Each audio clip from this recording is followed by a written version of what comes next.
it never even occurred to me that you could do something like that. It was always just like coaching. You want to be involved in basketball, you're like a teacher and a coach, or you're just a coach. So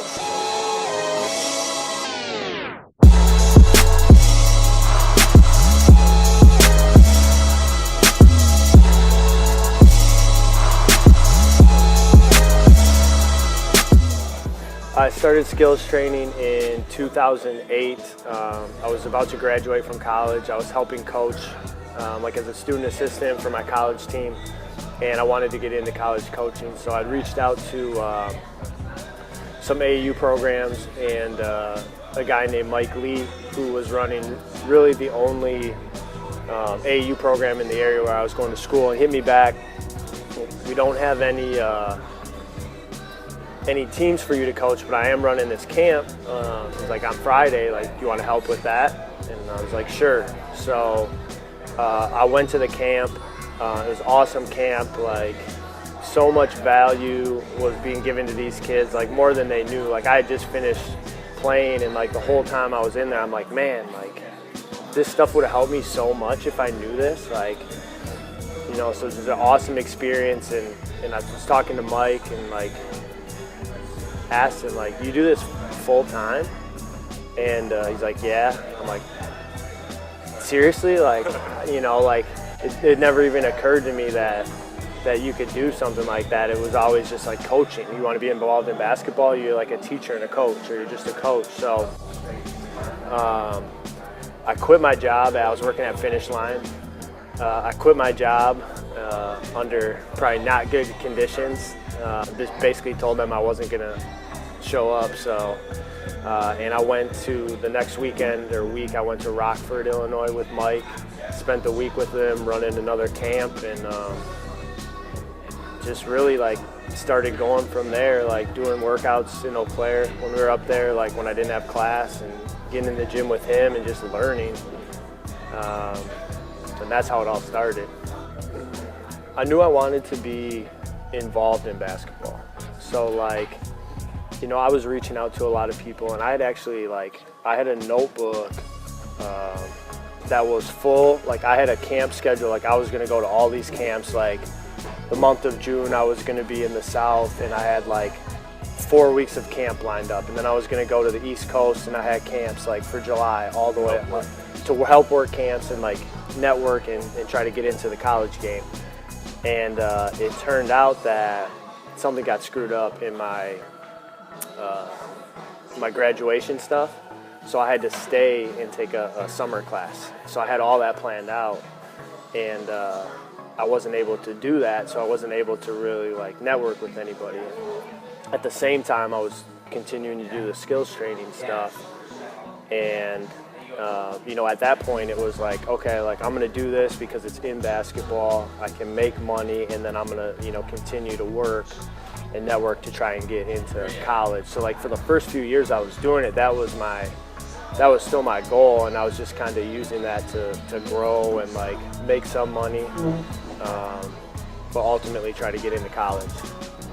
So like my mindset when I first started, I think I told Mike, like when we had that initial conversation, was like, seriously, like you have the best job in the world. Like you just coach basketball. Like, so I had no real understanding of like what was actually involved.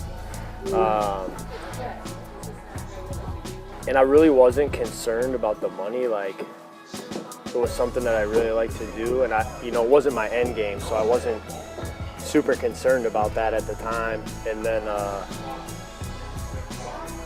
the more I did it, like when I graduated from college, we moved everything from Eau Claire. Like we had a pretty well established business up there. Like we were like the only sort of program like that in the area.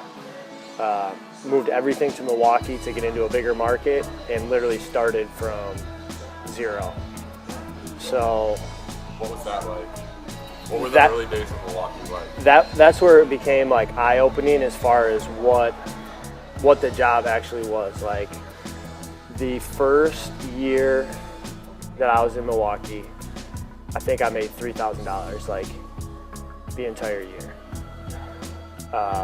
And maybe like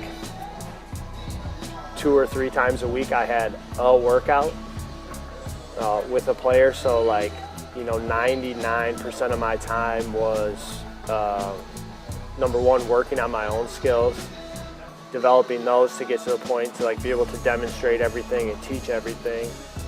And then outside of that, it was like emails, calling, just trying to get the word out about what we were trying to do and sell people on it. Trying to find gym time to run the workouts was a big thing. So it was not, a super glamorous thing when we started, and it was not like very good for me financially. But I was lucky because like my wife, now girlfriend at the time, like just believed in me. Like she never, she basically took care of me for like 2 years when I wasn't making any money. She never like brought anything up about when are you going to start paying for this, when are you going to start paying for that, and she just kind of believed that something would work out and believed that I would do something. So that kind of turned into even like more of a driving force for me to make it work, because she literally took care of me like for everything, food, housing, everything. So I didn't get discouraged. I always felt like, I always went back to like my initial thought, like if I would have known this stuff, it would have helped me so much. Like if I would have worked on these things and done these drills, and like I wouldn't have been playing at D3 UW Eau Claire. Like physically, like I could have played at a higher level. Like I shot the ball really, really well, but I had gaps in my game. Like I couldn't really handle it. I couldn't really finish at the basket. So I just kind of always believed in what we were doing and how it would actually help people. And again, it still wasn't really my end game, so I wasn't like super concerned about I need to make this into a full-time thing, because I didn't really see it being like a full-time thing down the road. Like I was coaching high school basketball too in the winters, so I was still kind of in that coaching mind frame. I think after I'd coached high school basketball for 2 years, and college coaching is super hard to get into, like way harder than people realize. Like you have to know somebody. Not only do you have to know them, like they have to trust you. Like if you're gonna get a college job, they need to know that you're gonna do a good job. Like you can't just put your name into a pool and hope they pull it out. Like they're gonna pick out the people they know and then decide, based on that. So I started to think like, okay, if I can develop this, the skills training side of things, I can develop my own brand and start to get my name out that way. That's going to be a better tool for me to get into the college game, like through my reputation as a trainer and getting players better.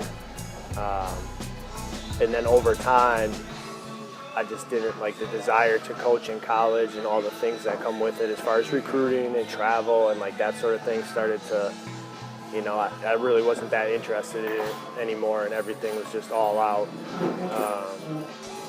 training and getting guys better.